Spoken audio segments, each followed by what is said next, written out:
여러분 안녕하세요. 우리 더불어한교회 온라인 예배에 참여하신 여러분 진심으로 환영합니다. 8월 첫 주일입니다.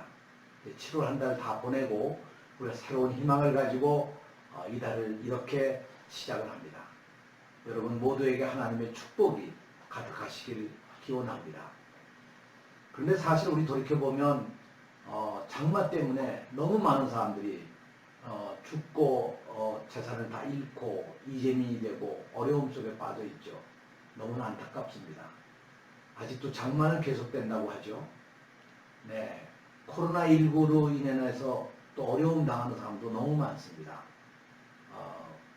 정말 우리가 돌이켜보면 이런 여러 가지 고통이 우리들 끊이지 않고 위협하고 있습니다. 여기에다가 뭐 집값 때문에 또 온 나라가 떠들썩하죠. 이게 뭐 어제 오늘의 이야기가 아니고 사실은 집이라고 하는 것을 하나의 삶, 가정의 한 생활의 기반, 가족 생활의 그런 어떤 중심 이게 아니라 이걸 재산으로 보고 재산 증식의 수단으로 보고 남들이 어떻든 내 재산 불리기 위한 목적으로 하기 때문에 그런 욕심이 있는 한, 그런 경쟁이 있는 한 아마 이런 어려움은 계속되리라고 생각합니다. 어떻든 이런 여러 가지 어려움 속에 우리들은 새로 또 한 달을 시작하게 됐습니다. 오늘 하나님 앞에 이 예배를 통해서 우리가 새로운 희망과 용기와 그리고 하나님의 은총을 얻을 수 있기를 간절히 기원합니다. 그러면 여러분 개회성가 324장 예수 나를 오라 하네 함께 부르시면서 오늘 예배를 시작하겠습니다.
어디든지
오늘의 시편을 먼저 읽어드리도록 하겠습니다. 시편 17편 1절부터 7절 그리고 15절입니다.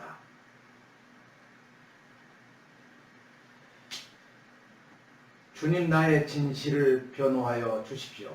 이 부르짖는 소리를 들어주십시오. 거짓없이 드리는 나의 기도에 귀를 기울여 주십시오. 주님, 친히 너는 죄가 없다고 판결하여 주십시오. 주님의 눈으로 공평하게 살펴보아 주십시오. 주님께서 나의 마음을 시험하여 보시고 밤새도록 신문하시며 샅샅이 캐어보셨지만 내 잘못을 찾지 못하셨습니다. 내 입에서 무슨 잘못을 발견하셨습니까? 남들이야 어떠했든지 나만은 주님께서 하신 말씀을 따랐기에 약탈하는 무리의 길로 가지 않았습니다. 내 발걸음이 주님의 발자취만을 따랐기에 그 길에서 벗어난 일이 없었습니다. 하나님, 내가 주님을 부르니 내게 응답하여 주십시오. 귀 기울이셔서 내가 아뢰는 말을 들어주십시오. 주님의 미쁘심을 크게 드러내 주십시오. 주님께로 피하는 사람을 오른손으로 구원하여 주시는 주님, 나를 치는 자들의 손에서 나를 건져 주십시오. 나는 떳떳하게 주님의 얼굴을 뵙겠습니다. 깨어나서 주님의 모습을 배울 때 주님과 함께 있는 것만으로도 내게 기쁨이 넘칠 것입니다. 네, 시편의 말씀입니다. 네, 이어서 오늘의 기도를 저와 함께 드리도록 하겠습니다. 우리 함께 기도합시다. 역사를 주관하여 주시고 모든 사람의 삶과 모든 사람의 내일을 인도하여 주시는 주 하나님, 오늘 우리는 8월을 새로운 희망과 꿈을 가지고 주님 안에서 시작합니다. 주 하나님께 이 예배를 드리면서 새 달을 새로운 용기를 가지고 시작하고자 합니다. 주여 우리와 함께 동행하시며 우리의 앞길을 열어주시고 우리의 마음속에 더욱 강건한 믿음과 희망을 채워주시옵소서. 오직 주님께서 주시는 빛과 주님이 인도하시는 그 길로 이 세상, 험난한 이 세상을 이겨가며 살 수 있도록 도와주시고 우리만이 이기는 것이 아니라 다 같이 주님의 그 승리의 길에 서서 새로운 기쁨으로 환호하며 이 세상을 살아갈 수 있도록 모든 사람 축복하여 주시옵소서. 곳곳에서 울부짖는 사람들이 많습니다. 곳곳에서 탄식하는 사람들이 많습니다. 곳곳에서 아파하는 사람 너무 많습니다. 이 모든 사람들의 울부짖음 주님께서 들어주시고 주님이 지켜주시옵소서. 옛적의 시편 기자가 기도한 것처럼 주님을 뵙는 것만으로도 기쁨으로 가득 찰 수 있도록 우리들이 늘 주님을 배우며 주님과 함께 살아갈 수 있도록 인도하여 주시옵소서. 오늘도 영상으로 드리는 예배지만 우리가 함께 마음을 모으고 뜻을 모아서 드리는 이 예배를 받아주시고 주님께서 영광을 받으시며 모든 사람에게 새로운 길을 열어주시옵소서. 예수 그리스도의 이름으로 기도하옵나이다. 아멘.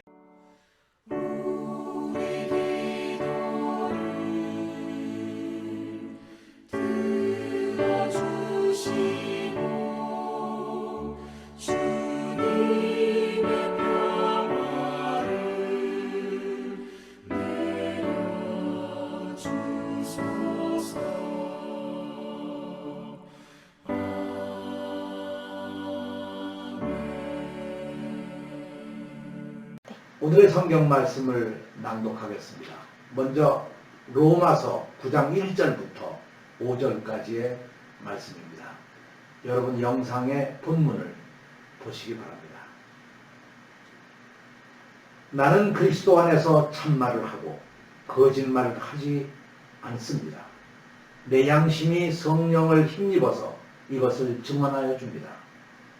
나에게는 큰 슬픔이 있고 내 마음에는 끊임없는 고통이 있습니다. 나는 육신으로 내 동족인 내 결례를 위하는 일이면 내가 저주를 받아서 그리스도에게서 끊어질지라도 달게 받겠습니다. 내 동족은 이스라엘 백성입니다. 그들에게는 하나님의 자녀로서의 신분이 있고 하나님을 모시는 영광이 있고 하나님과 맺은 언약들이 있고 율법이 있고 예배가 있고 하나님의 약속들이 있습니다.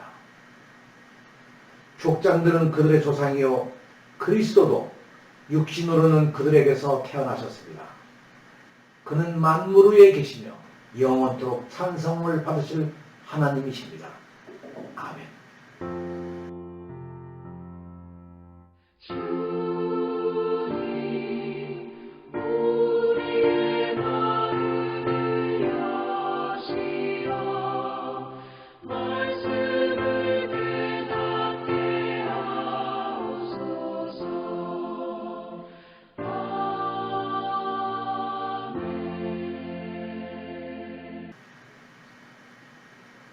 이제 복음 성경을 낭독해 드리겠습니다.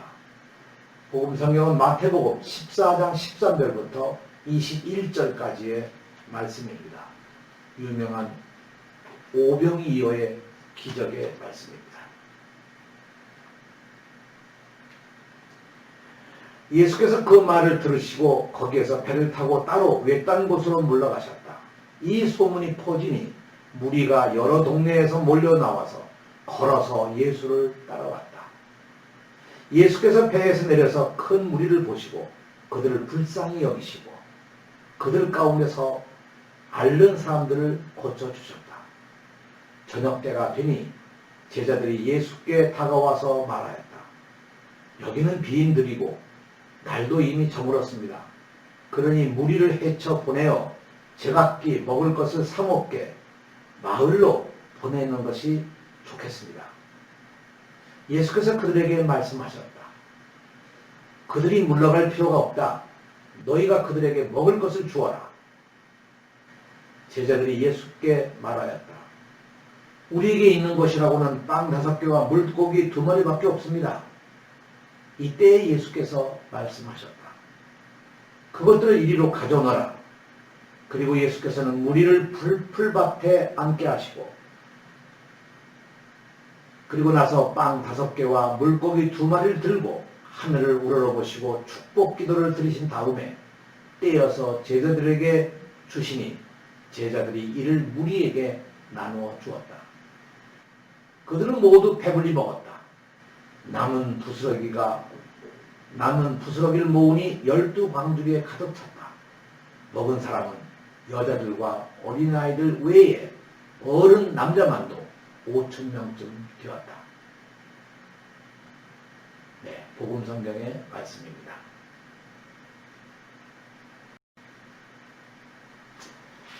이제 주제성가 304장 그 크신 하나님의 사랑을 함께 부르시겠습니다.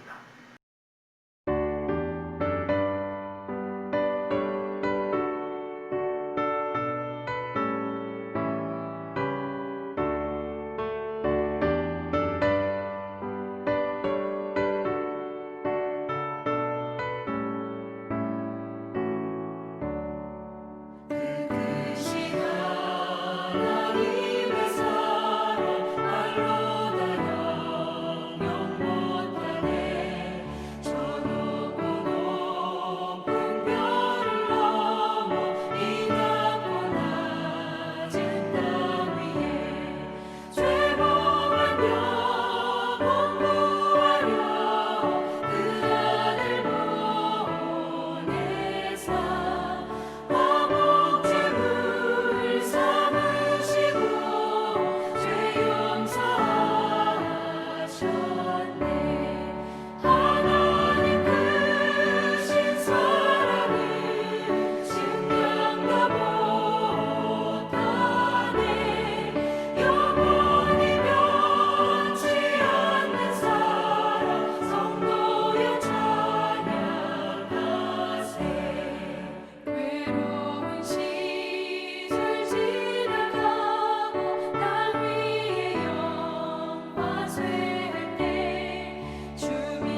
오늘 말씀은 하나님과 함께 사는 법이라고 제가 그렇게 제목을 정했습니다.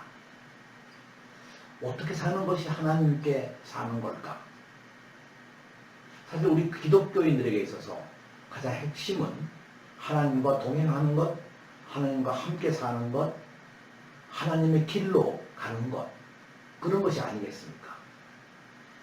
그러나 실제 우리가 이 세상에 살면서 과연 어떻게 사는 것이 올바르게 사는 것이냐, 어떻게 사는 것이 하나님과 함께 사는 길이겠느냐.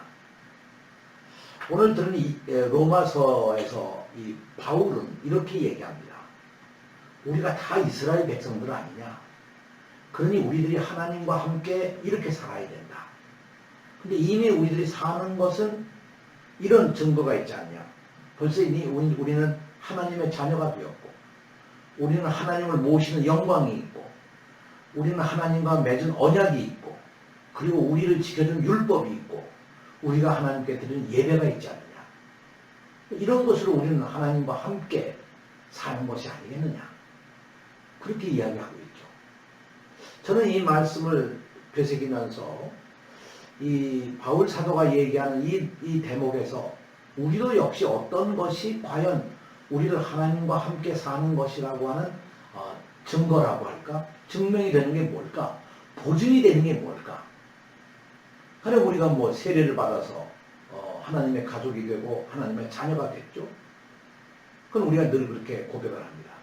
우리가 더불어 한 교회에 소속된 하나의 교인이지만 동시에 우리는 그리스도의 자녀로서 이 세상 모든 교회와 함께 상통하며 살아가는 아주 온 세계의 모든 기독교와 상통하는 그런 우리가 신자로서의 자부심을 갖고 있죠. 역시 이것도 저는 하나님과 함께 동행하는 하나의 증거라고 생각합니다.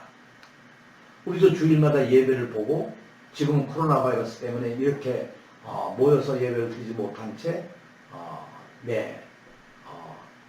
우리가 영상으로 이런 예배를 드리고 있습니다만 역시 우리가 예배를 통해서 하나님과 동행하고 있다는 것을 우리는 확인할 수 있습니다. 그런데 정말 그렇게 됩니까? 아니 우리가 보통 뭐 평안한 시대 같으면 아마 우리도 그렇게 자부심을 갖고 얘기할 수 있을 것입니다. 그러나 정말 힘들고 어려울 때, 정말 고통스러운 상황 속에서 우리가 도저히 헤어날 수 없는 억울함 속에 빠져 있었을 때, 그때도 과연 우리는 하나님이 동행하시고 있다? 이렇게 얘기할 수 있을까요? 그러니까 사실 오늘 우리가 읽은 시편 속에서도 시편 기자는 그렇게 얘기하지 않습니까? 처음부터 하나님 정말 우리 진실을 좀 변호해 주십시오. 너는 정말 죄가 없다 이렇게 좀 해 주십시오. 라고 하나님께 간청하죠. 왜? 주변 사람들이 다 나를 향해서 손가락질하고 나를 향해서 막 몰아대지 않습니까? 여기 시편 기자는 그렇게 노래합니다. 나는 한 번도 주님의 말씀을 따르지 않은 적이 없고 약탈하는 사람들의 무리에 낀 적도 없고 오직 나는 주님의 발자취만 따라갔는데 그리고 그래서 한 번도 벗어난 일이 없는데 왜 이렇게 나는 고통 속에 있습니까? 나를 좀 건져주십시오. 제가 이 시편 읽으면서요 우리 조국 장관 생각이 났습니다. 네, 조국 장관이 얼마나 힘들고 어려웠을까? 사실 지금 과정에서만 보더라도 재판 과정에서 조국은 무죄다라고 하는 것이 거의 증명되고 있지 않습니까? 그런데 그 시절 얼마나 힘들었습니까? 네. 아마도 조국 장관이 가장 뼈저리게 느꼈던 것이 그가 법학자로서 청와대 민정수석으로서 그리고 이 법무장관이 되면서 꿈꿨던 것이 본인이 가졌던 어떤 사명감 그 가운데 하나가 있다면 어떻게든 이 검찰을 개혁해서 억울한 사람이 없도록 하자. 검찰을 개혁해서 정치적으로 악용하는 것을 막자. 검찰을 개혁해서 그야말로 이 국가 위에 오히려 군림하고 있는 그 권력 구조를 깨야 된다. 그걸 깨지 않으면 이 세상에 평화를 수가 없다. 그런 것이 조국 장관의 신념이 아니었을까요? 근데 얼마나 탈탈 털었습니까? 부인, 아이들, 그 가까운 친척들, 이웃들 모두 다 그야말로 탈탈 털리지 않았습니까? 그런데도 지금 결국 그 수개월 동안 이루어진 모진 재판 속에서도 결국 지금 거의 무죄로 가고 있지 않습니까? 저는 이 시편을 읽으면서 이게 단순히 조국 장관이었을까요? 얼마나 많은 사람들이 그런 고통을 당했습니까?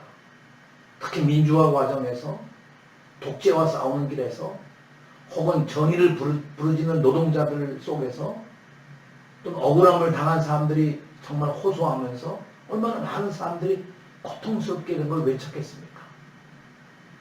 그러니까 정말 그런 속에서 하나님의 존재를 어떻게 느낄 수 있었을까요? 실제로 우리가 생각해보면 하나님은 이 세상 어디에 계실까? 누구의 예를 듣고 계실까? 오늘 시편 기자의 이 울부짖음을 보면서 시편 기자가 얘기한 마지막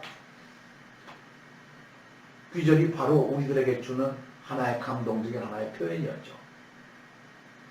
그런 면에서 저는 결국 하나님의 도움이 없이는 살 수 없는 사람들, 그들에게 하나님은 함께 하시는 것이 아닐까. 이 세상에 어디서도 도움을 받을 수가 없고 이 세상에 누구도 힘이 되어줄 수 없는, 도저히 혼자의 힘으로 이 세상의 그 모진 박해와 억압과 이 험난한 이 질곡을 이겨낼 수 없는 그런 사람들에게 정말 하나님이 필요한 게 아닐까. 다시 말해서 하나님만이 절대적으로 필요한 사람들에게 정말 하나님이 함께하는 것이 아닐까. 그런 생각을 해봅니다. 그런 면에서 오늘 이 로마서에 있는 부분들을 우리가 그렇게 읽어보면 정말 이 바울 사도가 마지막에 이렇게 호소하잖아요. 나는 정말 하나님 앞에 떳떳하게 하나님을 만나보고 싶다. 떳떳하게.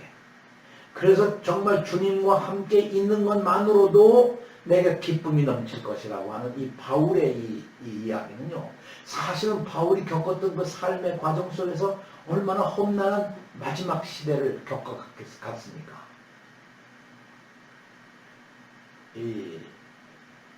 어쩌면 그 당시 정치적 상황 속에서 가장 어려움을 겪었던 사람이라고 하면 전 바울이었다고 생각합니다.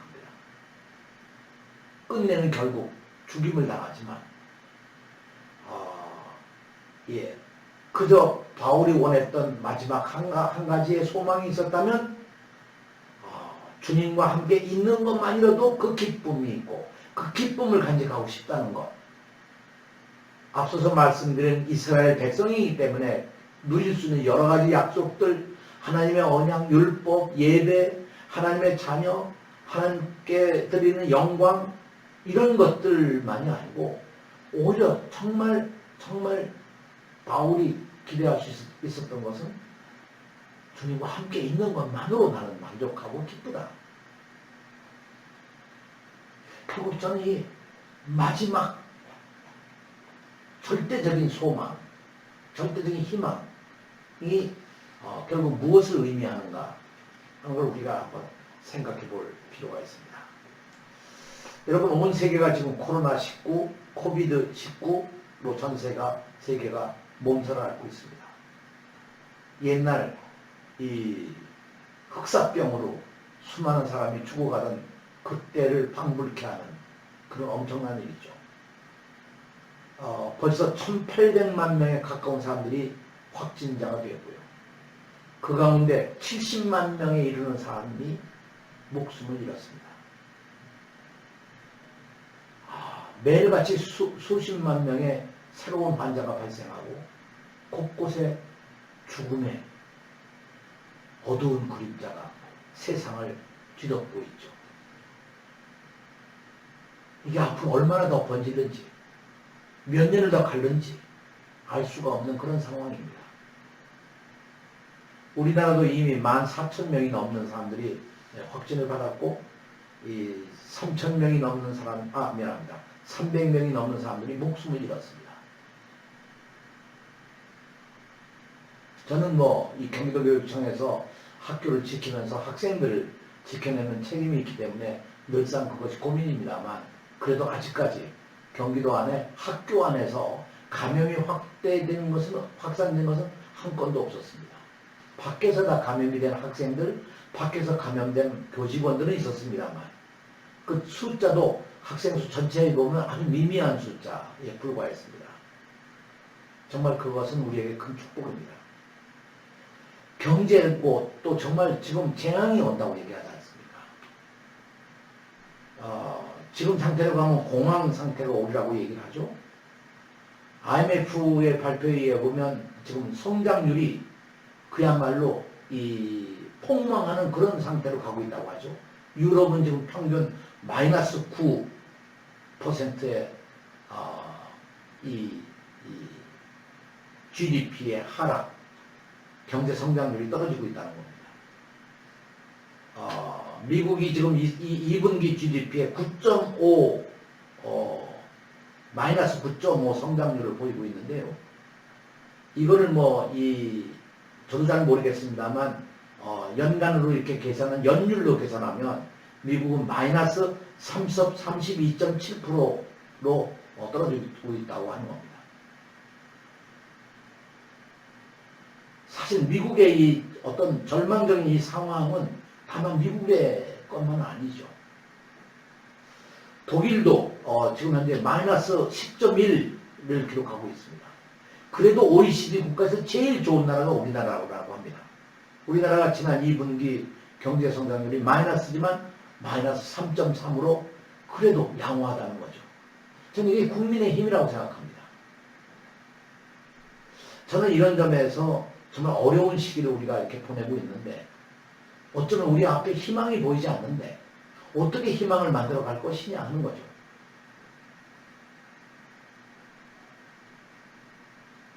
저는 지금 이 집값도 잡혀지겠죠? 그러나 집값이 잡혀진다고 우리에게 정말 희망이 오는 겁니까? 결국 문제는 우리 사회에 어떻게 새로운 역사를 만들어내냐 하는 거죠. 어떤 방법이 있겠느냐 하는 거예요. 가장 근본적인 해답은 어떤 답이 있겠느냐 하는 거죠.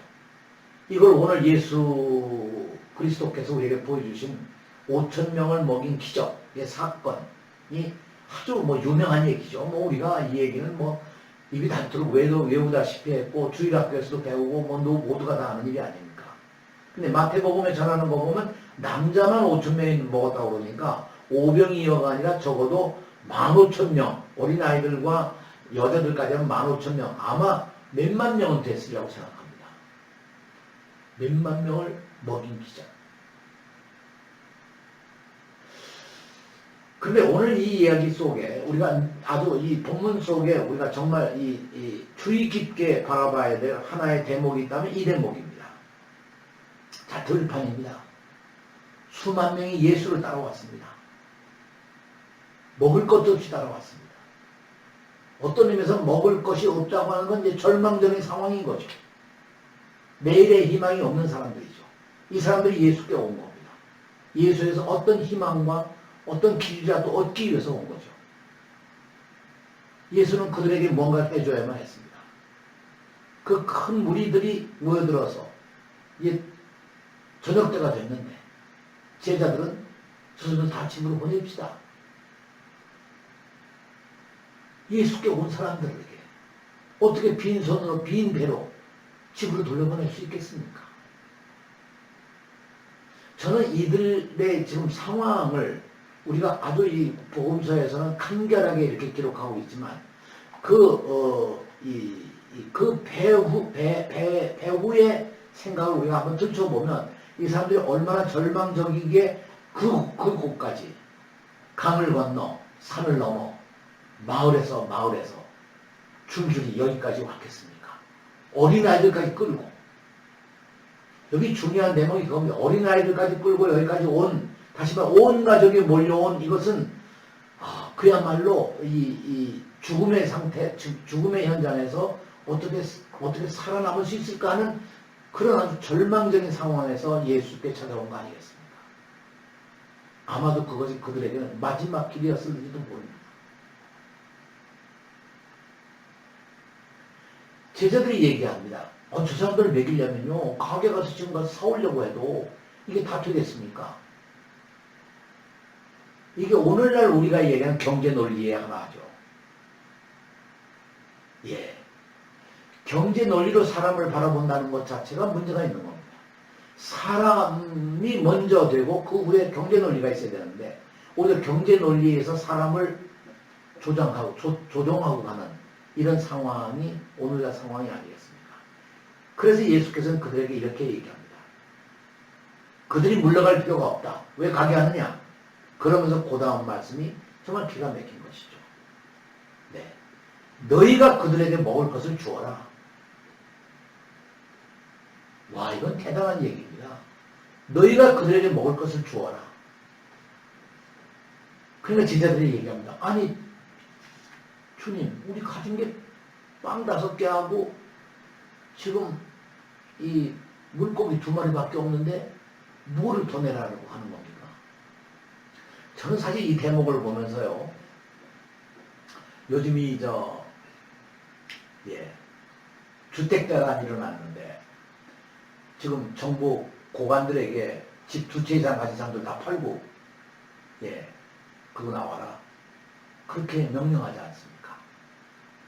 청와대에서 몇 명은 그렇게 할 수 없어서 그냥 떠나갔습니다. 여러 사람들이 지금 팔고 있습니다. 네. 근데 이게 정말 사람들을 보면 얼마나 많은 사람들이 많은 주택들을 가지고 있습니까? 근데 어떤 사람은 기가 막힙니다. 이게 다 문재인 정부 때 다 값이 올라가서 내가 이렇게 지금 부자가 된 거지 내가 그대로 한 거냐? 잘못된 건 문재인 정부지. 아니 이런 과거를 가진 사람들이 자기의 책임 있는 정말 그 사회적 발언, 다시 말하면 이건 정말 내 책임이다. 내가 부끄럽다. 내가 정말 이래서는 안 되는 건데 내가 2채, 3채를 가짐으로 해서 이 세상에 집을 가져야 될 사람들 것을 내가 빼앗아 가진 거다. 이런 잘못을 고백하는 것보다 이건 문재인 정부의 책임이지. 저는 이런 상황이 바로 오늘의 주는 이 대답이라고 생각합니다. 오늘의 이 상황 속에서 너희가 그들에게 먹을 것을 주어라. 너희가 그들에게 집을 주어라. 너희가 그들에게 땅을 주어라. 너희가 그들에게 지금 살 수 있는 길을 열어줘라. 그게 아니겠습니까? 그게 지금 이 어려운 경제 코로나 바이러스 시대에 옛날 IMF 시대를 겪었었던 그때의 그 심정, 그때 다들 자기 집에 감춰놨던 장롱 속에 깊숙이 넣어놨던 금부치를 다 끌어내서 우리 국민들이 우선 같이 생존해야 된다. 그래가지고 모두 끌어낸 금으로 우리가 IMF의 그 어려움을 극복해내지 않았습니까? 지금도 결국 그런 변화, 그런 절대적인 변화가 오지 않으면 이 난국은 헤쳐나갈 수 없다고 생각합니다. 그런 점에서 너희가 그들에게 먹을 것을 주어라 하신 이 명령이 오늘 이 복음서의 핵심입니다. 예수께서 어떻게 기적을 일으키셨다, 그들이 먹고 남았더니 광주리에 가득 찼다, 이런 얘기를 논리적으로 과학적으로 분석해서 얘기하는 것이 중요한 게 아니고, 이것을 기적의 사건으로 보는 것이 중요한 게 아니고, 너희가 먹을 것을 주면 결국은 모든 사람이 먹고 남게 될 거다. 그게 지금 우리가 가지고 있는 상황이다. 결코 모자르지 않다. 저는 이 말씀 속에서 오늘에 살고 있는 우리 사회, 실제로 통계로 보면 인구 우리가 가진 5천만 명이 실제는 살 수 있는 집수는 넘어가 있습니다. 이게 골고루 분배가 되지 못한 거죠. 그건 한 사람이 여러 채의 집을 가지고 있기 때문에 그런 거 아니겠습니까? 그런 의미에서 오늘 이 복음서가 주고 있는 너희가 그들에게 먹을 것을 주어라. 저는 하나님과 함께 사는 법은 바로 이 명령을 지키는 일이라고 생각합니다. 작은 것부터, 내가 줄 수 있는 것부터, 내가 가지고 있는 것을, 마치 IMF 때 모든 금부치를 다 끄집어내고 아까운 줄 모르고 그걸 갖다 내서 온 국민이 같이 나눠 먹었던 것처럼 지금도 우리가 함께 지금 말씀처럼 우리가 이렇게 내가 먼저 그들에게 먹을 것을 줄 수 있다면 그것이 세상을 바꾸는 변화가 오리라고 하는 것이죠. 그런 의미에서 하나님과 함께 산다는 것, 하나님과 함께 사는 법, 하나님과 함께 사는 법의 가장 중요한 내용은 뭐냐? 하나님이 어떤 것을 요구하는 것이 아니라 하나님의 어떤 것을 요청하는 것이 아니라 하나님이라면 이 순간, 이 상황 속에서 어떻게 하셨을까? 그것을 우리가 알고 결단하고 거기서 답을 얻고 그것을 실천하는 것, 그것이 결국 하나님과 함께 사는 법이 아니겠습니까? 만약 오늘 이 상황에 예수께서 오셨다면 당연히 우리 모두에게 너희가 그들에게 먹을 것을 주어라. 너희가 그들에게 집을 주어라. 너희가 그들에게 땅을 주어라. 너희가 그들에게 교육받을 수 있는 권리를 주어라. 너희가 그들에게 모든 정치의 권력을 나눠주어라. 너희가 그들의 이야기를 들어라. 이렇게 하지 않겠습니까? 하나님과 함께 사는 법. 그것은 하나님께 요청하는 것이 아니라 하나님이라면 이 상황에서 어떻게 하셨을까? 그 길을 찾고 그 길에 서서 답을 얻고 그것을 실천하는 것이라고 생각합니다. 함께 기도하십시다. 주 하나님, 집이 없다고 외치는 사람들이 너무 많습니다. 먹을 것이 없다고 울부짖는 사람도 많습니다. 병으로 앓고 희망을 잃는 사람들이 너무 많습니다. 그러나 그것이 누구의 책임입니까? 결국 가진 자들의 책임 아니겠습니까? 오늘 예수의 말씀처럼 너희가 가서 그들에게 주어라. 이 말씀을 이론으로서가 아니라 말씀으로서가 아니라 우리의 삶으로 우리 행동으로 실천할 수 있는 길을 우리도 함께 찾아갈 수 있도록 우리를 인도하여 주시옵소서. 예수 그리스도의 이름으로 기도하옵나이다. 아멘.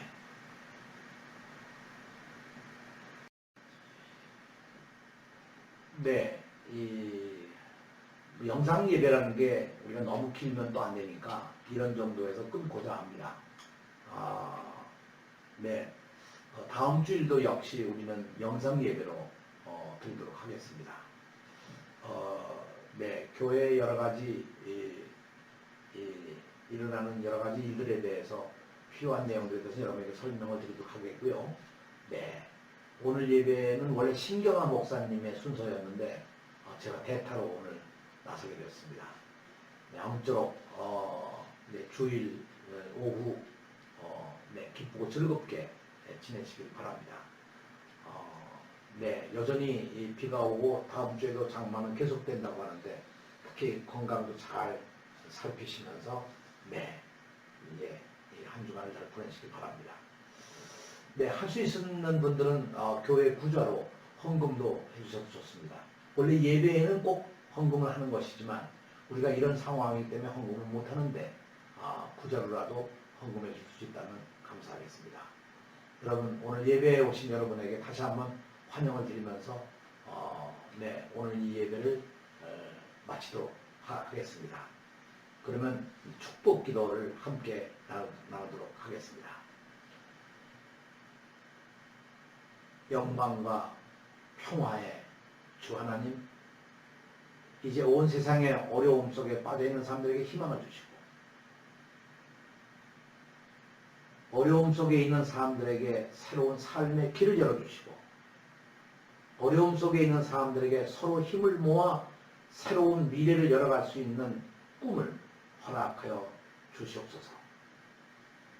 권력을 가진 자들, 경제력을 가진 자들, 힘이 있는 자들, 그들이 가서 그들에게 필요한 것들을 줄 수 있는, 나누어 줄 수 있는 그런 분배의 새 역사도 이루어 주시옵소서. 무엇보다 우리가 이 모든 땅과 집과 이런 산과 이 모든 것들이 하나님의 소유인 것을 우리가 깨닫고 나누며 함께 하나님의 영광을 가져올 수 있도록 축복하여 주시옵소서. 이제는 이 예배에 참석한 모든 사람들과 이 땅의 모든 기독교인들, 이 땅에 살고 있는 모든 사람들, 하나님의 백성들을 위해 성부의 사랑과 성자의 은총과 성령의 감동하심이 영원토록 함께 하시기를 간절히 축원하옵나이다. 아멘. 네, 이제 오늘 예배를 마치면서 마감성가 516장 옳은 길 따르라 의의 길을 다 함께 부르시면서 예배를 마치도록 하겠습니다. 다음 주에 또 뵙도록 하죠. 여러분 고맙습니다.